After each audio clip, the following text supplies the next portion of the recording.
Alors nous allons rentrer dans le vif du sujet et j'aimerais que nous puissions voir dans le premier livre de la Bible, donc la Genèse, nous allons lire le chapitre 1er et nous allons lire du verset 1er à 5.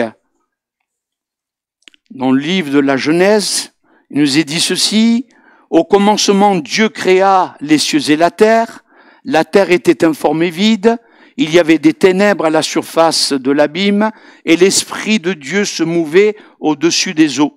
Dieu dit que la lumière soit, et la lumière fut. Dieu vit que la lumière était bonne, et Dieu sépara la lumière d'avec les ténèbres. Dieu appela la lumière jour, et il appela les ténèbres nuit. Ainsi, il eut un soir, il eut un matin, ce fut le premier jour. J'aimerais que nous puissions lire le verset 7 et 8, toujours du chapitre 1er. Il dit ceci: et Dieu fit l'étendue, et il sépara les eaux qui sont au-dessous de l'étendue d'avec les eaux qui sont au-dessus de l'étendue, et cela fut ainsi. Dieu appela l'étendue ciel, ainsi il eut un soir, il eut un matin, et ce fut le second jour.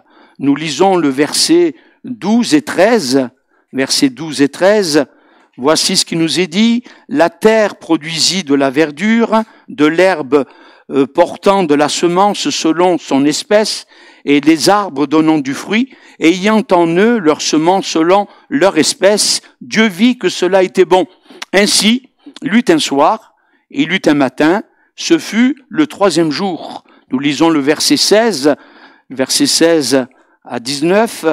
Voici ce qui nous est dit: Dieu dit, les deux grands luminaires, Dieu fit, les deux grands luminaires, le plus grand luminaire pour présider au jour et le plus petit luminaire pour présider à la nuit. Il fit aussi les étoiles. Dieu les plaça dans l'étendue du ciel pour éclairer la terre, pour présider au jour et à la nuit, et pour séparer la lumière d'avec les ténèbres. Dieu vit que cela était bon. Ainsi, il eut un soir, il eut un matin, et ce fut le quatrième jour. Nous lisons le verset 20 à 23. Il nous est dit ceci: Dieu dit que les eaux produisent en abondance des animaux vivants, et que les oiseaux volent sur la terre vers l'étendue du ciel. Dieu créa les grands poissons et tous les animaux vivants qui se meuvent, et que les eaux produisent en abondance selon leur espèce. Il créa aussi tout oiseau ailé selon son espèce. Dieu vit que cela était bon. Dieu les bénit en disant: soyez féconds, multipliez et remplissez les eaux des mers, et que les oiseaux multiplient sur la terre. Ainsi, il eut un soir, il eut un matin, et ce fut le cinquième jour. Et enfin, nous lisons le verset 26 à 31. Verset 26 à 31. Voici ce que nous y lisons. Puis Dieu dit: faisons l'homme à notre image, selon notre ressemblance, et qu'il domine sur les poissons de la mer et sur les oiseaux du ciel, sur le bétail, sur toute la terre, et sur tous les reptiles qui rampent sur la terre. Dieu créa l'homme à son image, il le créa à l'image de Dieu, il créa l'homme et la femme. Dieu les bénit, et Dieu leur dit: soyez féconds, multipliez, remplissez la terre, et assujettissez, et dominez sur les poissons de la mer, sur les oiseaux du ciel, et sur tout animal qui se meut sur la terre. Et Dieu dit: voici, je vous donne toute herbe portant de la semence, et qui est à la surface de toute la terre, et tout arbre ayant en lui du fruit d'arbre, et portant de la semence, ce sera votre nourriture. Et à tout animal de la terre, à tout oiseau du ciel, et à tout ce qui se meut sur la terre ayant en soi un souffle de vie, je donne toute herbe verte pour nourriture, et cela fut ainsi. Dieu vit tout cela, tout ce qu'il avait fait, et voici, cela était très bon. Ainsi, il eut un soir, il eut un matin, ce fut le sixième jour. Amen. Voilà, quoi de plus important de commencer par le commencement. Vous avez remarqué dans tous ces versets, il y a quand même quelques mots qui reviennent. Et jusqu'au sixième jour, il eut un soir, il eut un matin. Et ça, c'est quand même tellement important parce que nous voyons que déjà dans ce commencement, sachez, et je pense que vous l'avez souvent entendu, mais il est bon de le rappeler ce soir, il y a 2 livres de la Bible, eh bien, qui commencent par le mot commencement. D'abord, c'est dans la Genèse, nous l'avons vu au commencement, Dieu créa les cieux et la terre. Et puis nous avons dans l'évangile de Jean, au commencement, était la parole, et la parole était Dieu. Nous en reviendrons ultérieurement. Mais nous voyons que déjà dans la Genèse, le premier mot de l'écriture, eh bien, en hébreu, c'est le mot Bereshit. Bereshit, qui a été traduit par au commencement, Dieu, et traduit en grec par les origines, source, création ou naissance de quelque chose. Alors nous pouvons, eh bien, simplement rappeler aussi que dans ce texte, dans le chapitre 1er, par 9 fois, dans ce chapitre, il est dit, Dieu dit, et les choses, eh bien, arrivent. Dieu dit, et nous voyons que cette création, elle a été faite. Je ne vais pas vous parler de toute la création. D'ailleurs, eh bien, ce serait tellement long, mais aussi, ce serait quand même, eh bien, aléatoire et de dire ce soir en quelques minutes de tout expliquer. D'ailleurs, nous ne connaissons pas tout, mais ce que nous savons, c'est ce que nous a enseigné la parole de Dieu. Alors, nous pouvons dire que déjà que l'auteur du livre, eh bien, c'est Moïse. Vous avez entendu parler de Moïse.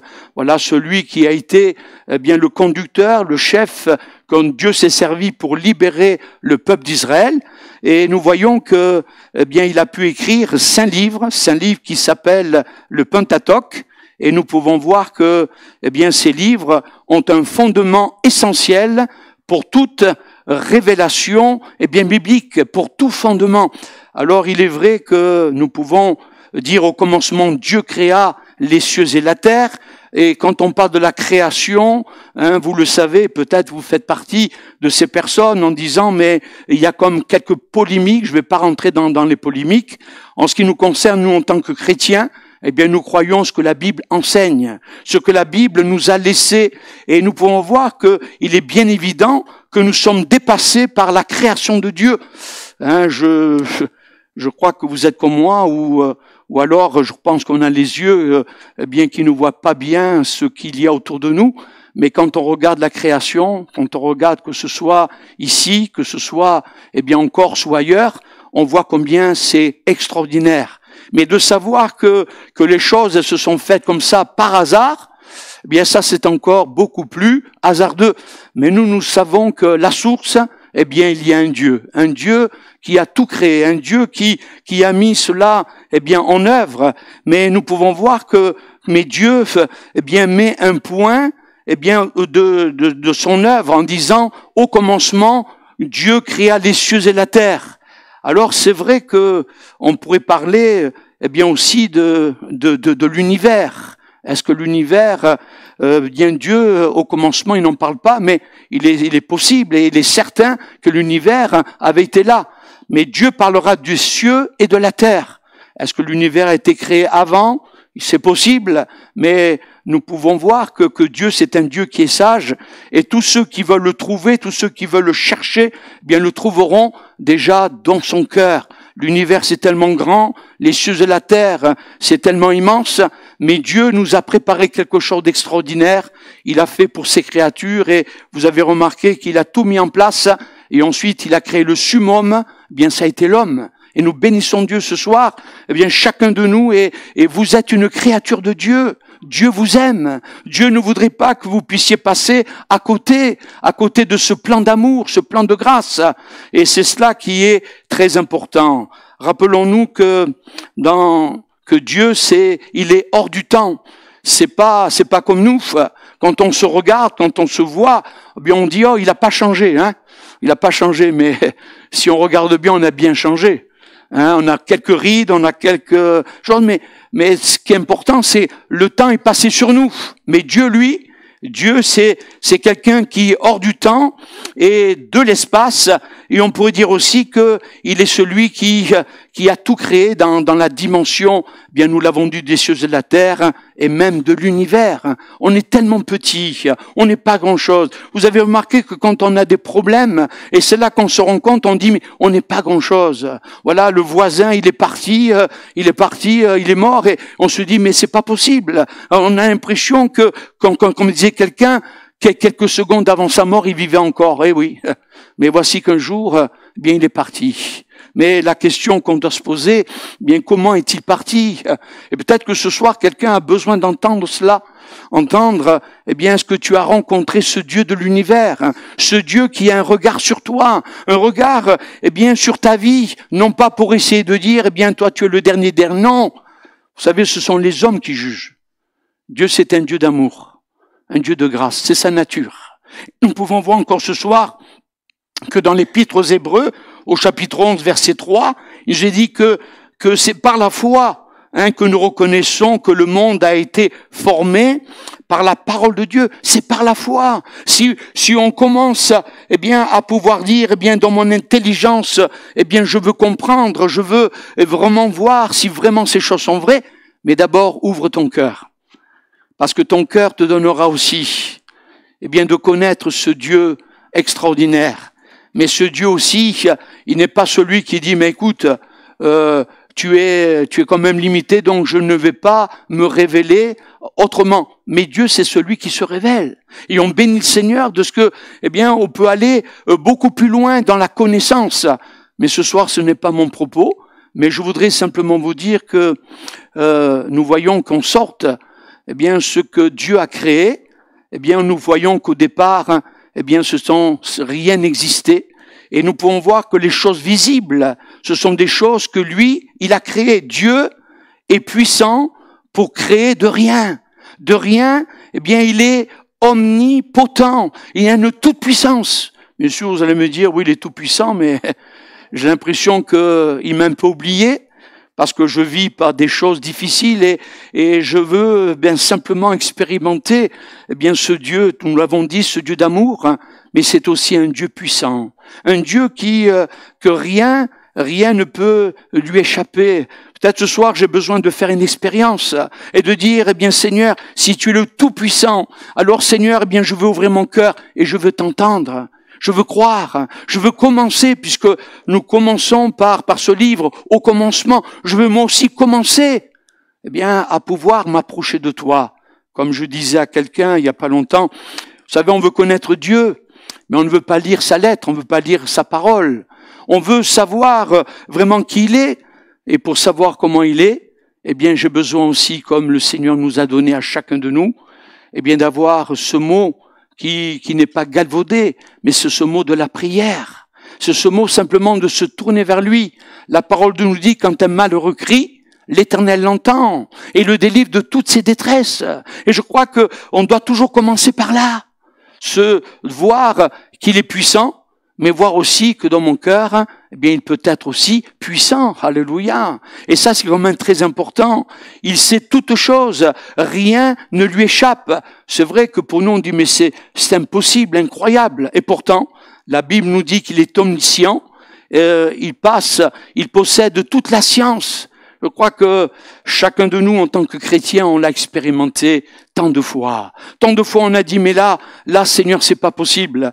Quelqu'un, il priait un jour, il disait, tu vois, Seigneur, je sais que tu peux agir dans les choses difficiles. Mais c'est plus que cela. C'est le Dieu qui arrête, eh bien, quand il y a la tempête, il arrête, eh bien, les vents. Il arrête cette tempête. C'est vraiment quelque chose qui peut nous parler sur notre cœur. Il peut arrêter cette tempête-là qui souffle. Peut-être tu te dis, mais je n'ai jamais commencé à le faire. Pourquoi ne pas commencer ce soir à dire, Seigneur, calme cette tempête. J'ai tellement besoin de toi, Seigneur. On l'a chanté, la paix, on a la joie. Mais peut-être qu'au milieu de nous, dans une apparence que tout va bien, vous avez peut-être besoin ce soir de l'attouchement divin. Et Dieu veut vous visiter, Dieu vous faire du bien, parce que comme nous l'avons dit, et notre frère David vous l'a dit tout à l'heure, ce n'est pas quelque chose de personnel, mais Dieu voudrait que chacun puisse le connaître personnellement. Amen. Que le Seigneur soit béni pour cela. Je dirais aussi que la Genèse, c'est le commencement aussi qui présente eh bien un récit qui nous parle de la filialité. Vous voyez que le commencement dans cette origine, eh bien, cette filialité, nous l'avons rappelé, je le redis encore, non seulement avec tout ce qui concerne eh bien la nature, les animaux, mais en travers de l'humanité, l'homme. Vous savez, nous ne sommes pas simplement un numéro de sécurité sociale, on n'est pas simplement un numéro en disant « personne ne me connaît », c'est peut-être possible. Vous savez, quand on va mourir, peut-être on va être incognito, mais Dieu, lui, il a quand même quelque chose pour nous, c'est parce qu'il a un regard sur nous, il saura nous accueillir. Si vraiment dans notre cœur, eh bien, nous pouvons eh bien, le mettre à la première place, non pas simplement quand j'ai un besoin, mais de dire à Dieu, Seigneur, viens, parce que j'ai besoin de ta grâce. Et le Seigneur, on est persuadé qu'il va agir. Je dirais aussi que c'est le livre des premiers commencements, hein, le premier homme créé à l'image de Dieu. Il est bien l'image de Dieu, je ne vais pas développer cela, mais je dirais aussi ça a été au travers d'Adam et Ève le premier mariage. Hein, l'homme quittera son père et sa mère, s'attachera eh bien à sa femme, et les deux deviendront une seule chair. Alléluia, gloire à Dieu. Qu'est-ce qu'il y a de plus beau qu'un mariage? Qu'est-ce qu'il y a de plus beau de vivre, eh bien, un homme, une femme ensemble? C'est quelque chose d'extraordinaire. Mais tout cela, on a besoin, eh bien, du soutien, eh bien, de Dieu. On peut dire aussi que c'est la première famille. On peut rappeler aussi que c'est aussi malheureusement, eh bien, là, eh bien, le premier péché de la désobéissance. Ils se sont séparés de Dieu. Bien sûr, ils n'ont pas peut-être tué, ils n'ont pas volé, mais en quelque sorte, ils ont désobéi parce que Dieu leur avait dit quelque chose que beaucoup de gens ne veulent pas entendre, en disant tu mangeras de tous les fruits de ce jardin, mais tu ne toucheras pas de ce fruit-là, parce que le jour où tu mangeras de ce fruit, tu mourras. Bien sûr, ils ne sont pas morts instantanément, mais on sait qu'à partir de cet instant-là, la vie de l'homme, eh bien, ses jours ont été comptés, et on sait qu'encore aujourd'hui, il y a tellement de gens qui partent avec les pleurs, avec les regrets, avec toutes sortes de choses. Et moi, je dis souvent, vous savez que vaut mieux qu'on puisse se réconcilier avec quelqu'un, que nous puissions, eh bien, aller voir quelqu'un de notre vivant. Quand on est parti, c'est trop tard. C'est trop tard. Il y a les regrets. J'aurais dû faire ceci, j'aurais dû faire cela. Et c'est pour cela qu'il est très important, eh bien, d'avoir ce Seigneur bien dans nos vies. Alléluia. Je voudrais simplement rappeler aussi que non seulement c'est le premier péché, mais nous savons qu'après, eh bien, ils ont eu aussi Adam, ils auraient eu Abel et Caïn, et là, il y a eu le premier meurtre, eh bien, de l'humanité. Mais je voudrais dire cela, dans tout cela, eh bien, nous pouvons voir aussi que dans ce livre de la Genèse, eh bien, il y a aussi la première promesse, une promesse de rédemption, de rachat. Si vous lisez dans le chapitre 3, verset 15, eh bien vous verrez que la parole de Dieu nous dit qu'il y aura inimitié entre toi et la femme. Il parlait du serpent, ce serpent ancien qui est le diable. Beaucoup de gens rigolent, beaucoup de gens, mais c'est pas vrai tout cela. Mais on sait que derrière tout cela, eh bien il agit. Derrière tout cela, eh bien il y a eh bien celui qui pique, celui qui mord, celui qui veut détruire. Mais la parole de Dieu nous dit bien que cette postérité de la femme, bien sûr, au début, on ne comprenait pas, hein, mais quand on a lu cette parole, on s'est aperçu que la postérité de la femme, c'était bien Jésus. Jésus qui 4000 ans plus tard, sera bien cloué sur une croix. Il sera cloué pour tes péchés, pour mes péchés. Il sera là, eh bien, tout simplement entre ciel et terre, eh bien, pour dire, maintenant, tout est accompli. Si tu veux le recevoir, eh bien, tu pourras le recevoir comme Seigneur et Sauveur de ta vie. Nous pouvons voir que dans cette rédemption, il y a quelque chose d'extraordinaire.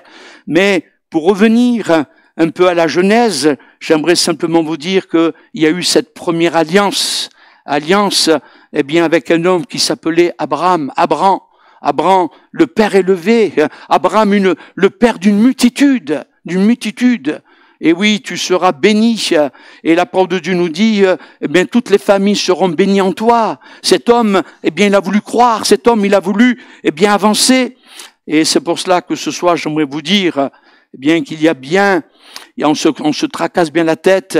Est-ce que Dieu a créé l'univers? Est-ce qu'il a créé le ciel et la terre? Est-ce qu'il a fait tout cela? Mais moi, j'aimerais vous dire tout simplement que il y a dans la parole de Dieu, dans ces versets qu'on vient de lire, eh bien, par 6 fois, eh bien, il est dit, il eut un soir, il eut un matin. Et il est vrai qu'on l'a lu, on l'a relu encore, et on se dit, mais comment se fait-il que Dieu commence par le soir? Et j'aimerais, pendant quelques instants, vraiment rapidement, vous parler sur ces choses-là. Parce que vous voyez, quand on connaît pas Dieu, on est dans le soir. Quand on connaît pas Dieu, on est dans la nuit. On connaît pas, on a beau dire, oui, moi, j'ai besoin de rien. Mais il y a comme une voix en l'intérieur de nous qui nous dit, mais tu n'as pas été créé pour rester, eh bien, dans la nuit, de rester, eh bien, dans le noir, de rester, eh bien, dans le soir.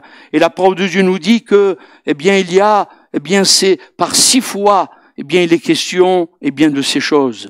Alors, nous avons lu, eh bien, donc, ces versets de la parole de Dieu, et cette expression, je le répète, il eut un soir, il eut un matin, et cité donc 6 fois, il eut un soir et un matin, et nous allons essayer, vous voyez, d'interpréter, eh bien, finalement, au travers de quelques personnages, de vraiment ces choses.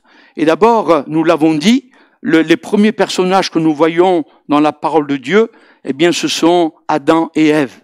Et là, on pourrait s'apercevoir que ils ont été créés, installés dans un jardin magnifique de délices.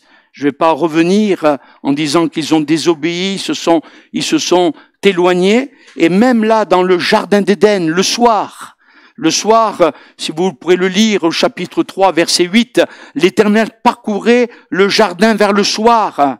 Et on s'aperçoit que l'homme déjà et sa femme se sont cachés. Ils étaient nus. Alors bien sûr qu'au départ, dans cette innocence, avant d'avoir péché, ils ne s'apercevaient pas qu'ils étaient nus. Au contraire, c'était quelque chose de beau puisque c'est Dieu qui avait créé cela. Mais voici que le péché a tout gâché. Voici qu'ils vont se cacher. Mais il y a quelque chose qui m'interpelle et quelque chose que je voudrais laisser sur votre cœur ce soir. Et c'est que malgré la désobéissance, malgré le péché, il y a toujours Dieu qui est resté en communion, en contact avec l'homme et la femme. Dieu aurait pu dire maintenant c'est fini. Mais voyez, pourtant Dieu a été là, les chercher dans ce jardin. Et eux-mêmes dit, mais on a eu peur et je me suis caché. Dans le verset 12 et 13, l'homme dira comme, eh bien, on voit aujourd'hui. Beaucoup de gens disent, tu sais, c'est la femme que tu as mise avec moi, à côté de moi. Et puis on s'aperçoit, eh bien, que la femme va dire, mais c'est le serpent. J'allais dire que c'est vieux comme Adam et Ève. Hein. Vous savez, on dit toujours, c'est pas ma faute. Hein, c'est la faute à la société, c'est la faute à ce problème, c'est la faute à notre problème, etc. Mais ce n'est jamais notre faute. Mais j'aimerais simplement vous dire que il y a en chacun de nous, eh bien, quelque chose qui doit être vraiment réalisé. C'est que qui que nous soyons, quel que soit, eh bien, là où je suis tombé, quel que soit le soir, la nuit où je me trouve, eh bien, je peux invoquer l'Éternel. Je peux invoquer ce Dieu de grâce, ce Dieu d'amour. Vous savez, dans la parole de Dieu, il y avait un homme qui était possédé, et la parole de Dieu nous dit qu'il avait même une légion. Vous lirez dans l'évangile de Marc au chapitre 5.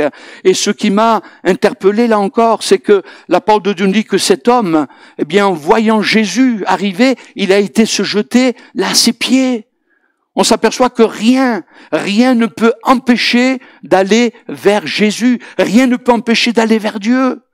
Et ce soir encore, peut-être vous dites, mais moi je suis dans la nuit la plus noire. Personne ne pourra intervenir. Pourquoi ne pas essayer d'invoquer Dieu? On va le faire dans quelques instants. De pouvoir se tourner vers ce Dieu et de pouvoir faire cette expérience personnelle. C'est facile, c'est bon de dire oui, on m'a dit que Dieu est bon, que Dieu est formidable, que Dieu agit. Mais peut-être vous dites, mais moi, Dieu n'a rien fait. Peut-être que ce soir, c'est l'occasion de le faire, l'occasion, eh bien, de demander à Dieu. Et, vous savez, pour revenir à Adam et Ève, eh bien, on sait que, bien, Dieu va dire, où es-tu? Où es-tu? Peut-être ce soir, Dieu vous nous poser la question, où est-ce que tu en es? Où est-ce que tu en es avec ton âme? Est-ce que tu en es? Vous savez, c'est tellement facile de dire, bon, on verra. Vous savez, il y a beaucoup, une multitude d'hommes et de femmes qui ont dit un jour, on verra plus tard. On s'arrangera avec Dieu. On s'arrangera avec Dieu. Il y a même un chanteur qui a dit, avec le diable, on peut toujours s'arranger. Vous vous rendez compte? Et je crois que c'est de la folie. Je pense que c'est de notre vivant que nous pouvons rencontrer Dieu. C'est notre vivant qu'on peut recevoir, son pardon, sa grâce. Ne passez pas à côté de cela. Peut-être ce soir, Dieu te dit, où es-tu? Où tu en es? Et Dieu veut te dire tout simplement, tu peux te cacher où tu veux, tu peux te cacher, mais un jour tout sera révélé. Tout sera révélé. Adam dira, je me suis caché parce que, nous l'avons dit, je suis nu. Peut-être ce soir, venez tel que vous êtes, avec votre nudité spirituelle, en disant, mais Seigneur, moi je ne connais rien. Mais Dieu voudrait de la nuit, la promesse du matin.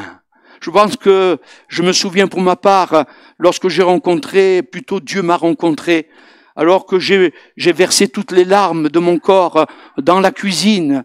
Et là, je pleurais, j'ai dit, Seigneur, vraiment, là je réalise que c'est moi qui t'ai cloué sur la croix, c'est mon péché. Et voici que la paix est venue dans mon cœur. J'avais entendu l'évangile. Et voici que j'avais besoin de répandre mon âme devant lui. Et je peux vous dire, j'ai passé la plus belle nuit, de tout ce que j'avais passé jusqu'alors. Et le matin, j'avais encore cette paix, alléluia, cette paix extraordinaire. Parce que quand Dieu vient habiter un cœur, il reste à jamais dans la mesure où je vais le garder, où je vais, avoir une communion avec lui. Je vais avoir véritablement une intimité avec lui. Et ça, c'est extraordinaire. Je crois que nous avons tous besoin, de cela. Nous avons tous besoin de sa grâce. Alors, nous l'avons dit tout à l'heure, Dieu n'a pas fait que cela. Mais le Seigneur, il a fait quand même quelque chose encore de très important. Dans le chapitre 3 de la Genèse, toujours verset 21, il dira l'Éternel Dieu fit à Adam et Ève, des peaux, et il les revêtit de ces peaux. Alors bien sûr, vous allez me dire, peut-être c'est pas vrai, mais vous savez, dans le commencement, jusqu'à preuve du contraire, ceux qui peuvent avoir des peaux, ce sont les animaux. Et voici que Dieu a déjà fait un sacrifice. Ce sacrifice pour revêtir la nudité d'Adam et de Ève. Ils ont été revêtus. Et je pense que ça, c'est quelque chose, qui nous parle de l'amour inconditionnel de Dieu. Jusqu'à la fin, il essaiera de nous recouvrir, non pas de notre propre justice, comme on dit, mais Seigneur, tu vois, moi j'ai rien fait. Mais si vraiment on dévoile notre cœur, si notre cœur on le met à nu, Dieu va nous recouvrir de sa justice. Et ça, c'est quand même quelque chose de très important. Et la parole de Dieu nous dit aussi quelque chose, qui est tellement important. C'est dans le livre des Romains, chapitre 13, verset 14. J'ai dit, revêtez-vous du Seigneur Jésus-Christ et n'ayez pas soin de la chair pour en satisfaire la chair. Voyez, disait ceci, revêtez-vous du Seigneur Jésus-Christ et n'ayez pas soin de la chair pour en satisfaire, justement, les désirs. Je crois qu'il n'y a que Dieu qui peut faire cela.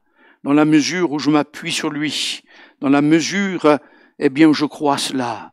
Vous savez, nous l'avons dit tout à l'heure, cette promesse, de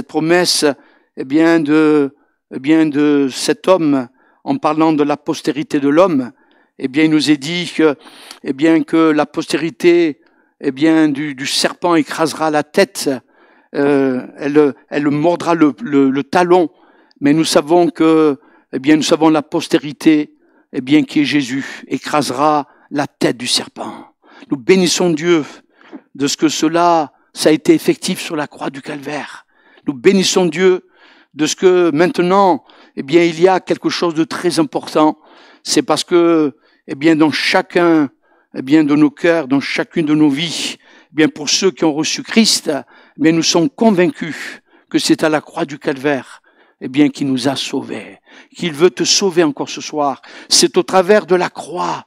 Je pense que dans le message, quel qu'il soit que nous apportons, si nous enlevons, justement, la croix, non pas le morceau de bois, mais celui qui est mort sur la croix, ce merveilleux sauveur, qui peut nous donner, au-delà, de revêtement de ce que finalement ce monde peut nous revêtir.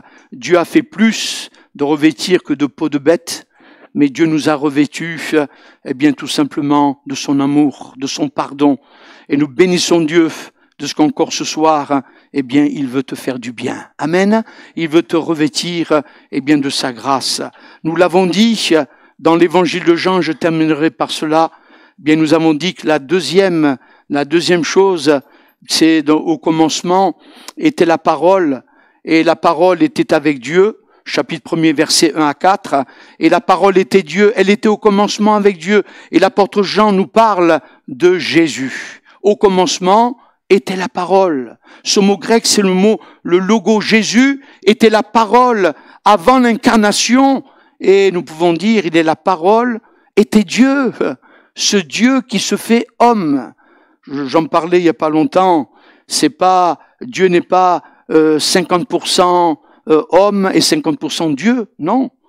Il est Dieu à 100%, il est homme à 100%. C'est le mystère de Dieu.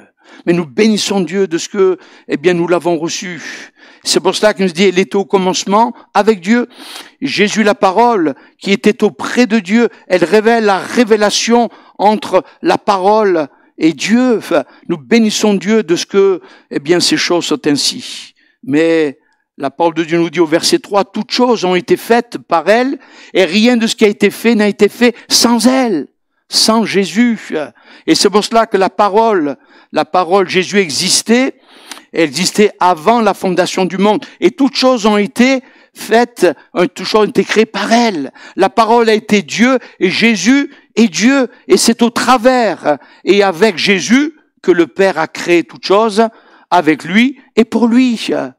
Alors, je crois qu'il y a quand même quelque chose de très important dans tout cela, parce que si nous lisons toujours du chapitre 1er de Jean, et au verset 4 à 5, le verset 4 nous dit, elle était la vie, et la vie était la lumière du monde. La lumière du monde. Nous sommes en train de parler, des soirs et de matins. Mais le verset 5, le verset 9, toujours, le verset 5 d'abord, dit que la lumière, lui dans les ténèbres. Et le verset 9, que dit que cette lumière était la véritable lumière qui, en venant dans le monde, éclaire tout homme. Elle éclaire. Je pense que nous pouvons voir, quelquefois on se dit, mais je ne sais pas où je vais, je ne sais pas quelle est ma destinée. Et voici qu'au travers d'Abraham, Dieu va donner, une indication. Abraham, c'est un homme, Abraham qui était, en Chaldée, il ne savait pas. Mais Dieu va lui parler, il va dire, quitte ton pays, ta patrie. Il ne savait pas où il allait. Mais voici qu'il a obéi. Et en obéissant, nous pouvons voir que cet homme, il va recevoir un héritage, mais non pas un héritage, terrestre. Mais il va recevoir un héritage céleste. Et la parole de Dieu nous parle de cela. Il nous dit ceci que, cet homme, si vous lisez dans l'épître aux Hébreux, la parole de Dieu nous dit que, au chapitre 9, et au chapitre 11, versets 9 à 10, c'était l'alliance, qu'il va faire avec lui, il va l'établir et il va parler de cette terre promise comme dans une terre, étrangère. Je voudrais simplement dire ceci, que dans ce verset 10, il dit, il s'attendait à la cité qui a de solides fondements, celle dont Dieu est l'architecte et le constructeur. Peut-être que ce soir, au milieu de nous, il y a peut-être une personne ou plusieurs qui disent, moi, je ne sais pas où je vais. Je n'ai pas d'assurance.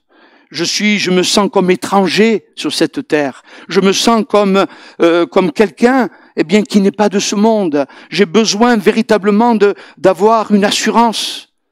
Mais nous l'avons dit, Jésus, la lumière.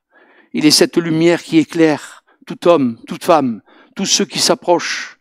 Et nous pouvons voir que, au travers, au travers de ces versets, est-ce que ce n'est pas, l'histoire de l'homme?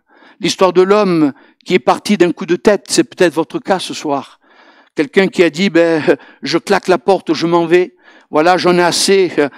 Tous en disant maintenant j'abandonne tout, je vais ailleurs. Mais on oublie une chose quand même. On oublie que quand on part sans l'assentiment de Dieu, sans avoir Dieu dans son cœur. Vous voyez, on peut aller dans un autre lieu, mais on oublie qu'on transporte notre passé. On transporte, notre conscience. On transporte notre péché. On transporte un peu tout ce qui est le mal-être. Tout cela, à un moment donné, il faut se placer devant Dieu. En disant, Seigneur, peut-être c'est le cas de quelqu'un qui dit, Seigneur, j'en ai assez d'être dans la nuit. J'en ai assez d'être dans les ténèbres. J'en ai assez, Seigneur, de ne pas avoir, dans mon cœur, Seigneur, cette paix. J'en ai assez, Seigneur, de courir et de pouvoir m'échapper. Mais si ce soir, vous vous arrêtez, si ce soir, vraiment, il y a quelqu'un qui se sent étranger sur cette terre, comme nous l'avons cité, quelqu'un qui peut dire, Seigneur, j'ai besoin d'être visité par toi. Seigneur, je veux pas que ce soit quelqu'un d'autre, mais il n'y a que Dieu qui peut nous visiter. Il n'y a que lui qui peut apporter cette visitation dans ton âme. Et cette visitation, elle est extraordinaire parce que nous l'avons dit tout à l'heure. Elle sera toujours, quelque chose qui restera bien marqué à tout jamais. Plaise au Seigneur que vraiment dans ton cœur, dans ta vie, que tu passes de la nuit, de l'obscurité à la lumière. La lumière, nous l'avons dit, c'est Jésus. Merci mon Dieu, du soir, de la nuit, au matin du pardon, au matin, je dois avoir cette assurance de dire, maintenant je suis pardonné. Parce que maintenant je veux croire. Je veux croire que Jésus est mort sur la croix pour moi. Et je crois qu'il est mort pour mes péchés. Il est mort afin que je passe de la mort à la vie. Et je ne sais pas, mais je voudrais peut-être dire à quelqu'un ce soir, peut-être il y a quelque chose dans ta vie qui t'a fait fuir. Peut-être c'est un inceste. Peut-être que c'est quelque chose que tu as vu, quelque chose que tu as entendu, quelque chose qui t'a fait mal, quelque chose que tu fuis et que tu dis mais personne ne pourra me donner véritablement la réponse. Mais j'aimerais simplement te dire aussi que Dieu, lui, au travers de Christ, il sait parce que lui-même, il a été abandonné. Sur la croix, il a pu dire, mon Dieu, pourquoi m'as-tu abandonné? Pendant un instant, les regards de Dieu se sont détournés parce que c'était la personnification du péché. Alors, je voudrais simplement dire que quel que soit, l'abandon que tu as vécu, Dieu le connaît. Dieu sait ces choses-là. Et c'est pour ça que Jésus, non seulement a vécu dans l'abandon, mais il va le dire. Dans Matthieu 26, 31, il dira ceci, il dira aux disciples, je sais que cette nuit, je serai une occasion de chute et vous m'abandonnerez. Vous serez une occasion. Mais j'aimerais simplement rappeler ceci, que dans cette nuit-là, plusieurs personnages et deux, en particulier, c'était Pierre et Judas. Vous savez, on les présente pas, surtout Judas, même si on ne connaît pas la Bible. Beaucoup de gens disent, t'es comme Judas. Tu as non seulement, tu as renié, tu es quand même quelqu'un, qui est comme Judas, celui qui a trahi. Mais quand on regarde bien, on s'aperçoit que dans cette nuit différente, tous l'ont abandonné. Mais Pierre, nous voyons que dans cette nuit, il va renier. Et vous savez, sans faire de jeu de mots, on n'est pas là pour dire, je vais jeter la pierre. Parce que vous savez, chacun de nous, quand on est dans une situation, on est passé par une situation, et quelquefois on a été pris là au piège. Et quelquefois il y a eu, et là je m'adresse peut-être à un chrétien, une chrétienne, peut-être qui dit, mais j'aurais dû témoigner, j'aurais dû leur dire. Oui, ça arrive, c'est vrai. Mais j'aimerais vous dire que là encore, le Seigneur, si vous lisez dans Matthieu 26, 34, cet homme, il pleura amèrement. On peut dire que c'est une repentance vraiment qui venait de l'âme, qui venait du cœur. Et Et on sait que dans cette nuit, eh bien, le Seigneur va lui lancer un regard. Simplement un regard. Ce regard, il devait avoir un regard de compassion, un regard d'amour. Et je crois que, eh bien, il y a eu quand même un matin, eh bien, pour lui, un matin qui a pu dire, eh bien, dans ce regard, eh bien, je crois que Dieu est passé dans mon cœur. Alors, je crois que on a chacun de nous besoin peut-être ce soir d'avoir un autre regard sur notre vie. Vous savez, moi je dis souvent, si on veut pardonner aux autres, il faut se pardonner soi-même. Parce que vous savez, il y a des choses que beaucoup de gens diront, mais moi je me pardonnerai jamais. Mais lui, Dieu, lui, te pardonne. Lui te relève. Lui, il veut te bénir, il veut te faire du bien. Il veut que tu puisses continuer, eh bien, à pouvoir grandir dans les choses de Dieu.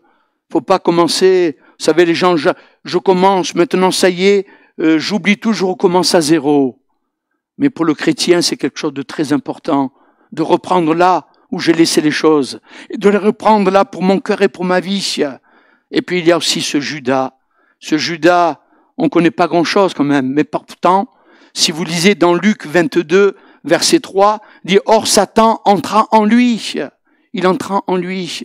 On peut dire qu'il était plus maître, il était comme ficelé, il était comme là, eh bien envoûté. Nous pouvons voir que si on laisse l'accès à l'ennemi, eh bien il est là pour nous détruire, pour nous égorger. C'est ce qui dit la parole de Dieu. Et dans le chapitre 27, toujours de Matthieu, verset 1, il nous dit que dès le matin, et nous pouvons voir que le verset 5, Judas alla se pendre. Vous savez, c'est quand même quelque chose de malheureux. Vous savez, il y en a qui disent, oui, Judas aurait pu se tourner vers Jésus à nouveau. C'est Dieu, il connaît toutes choses.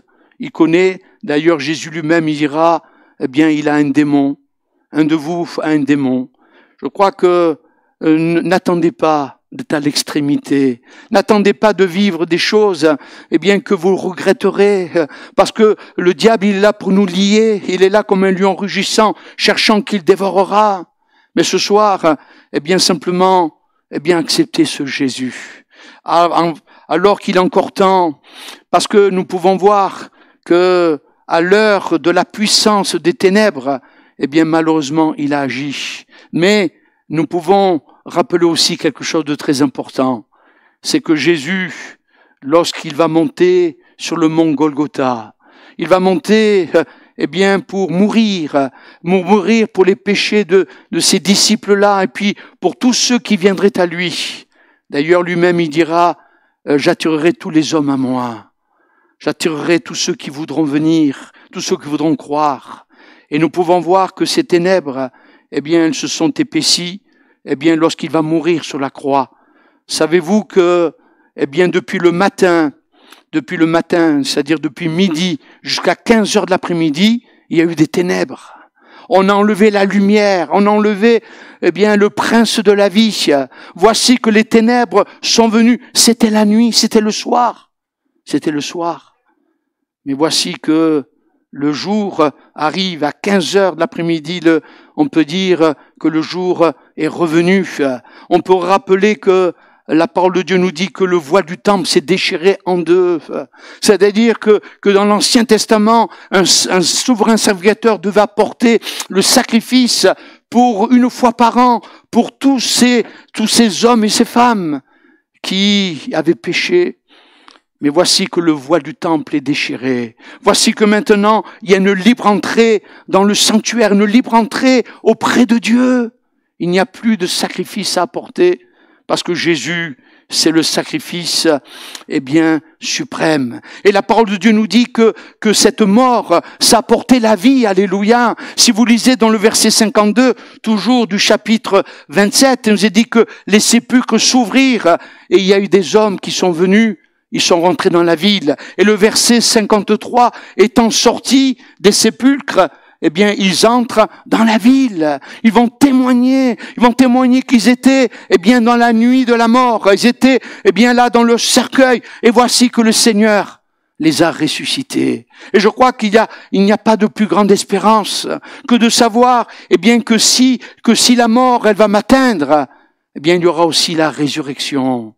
La résurrection parce que Dieu donne à tous ceux et toutes celles qui ont reçu Jésus comme Sauveur et Seigneur, qui ont cru que sur la croix, eh bien, il a pris les péchés, il a pris même leur vie. Eh bien, voici que maintenant, eh bien, ils sont sauvés. La mort ne pourrait plus les garder comme Jésus, sa mort. On n'a pas pu, eh bien, le garder au tombeau.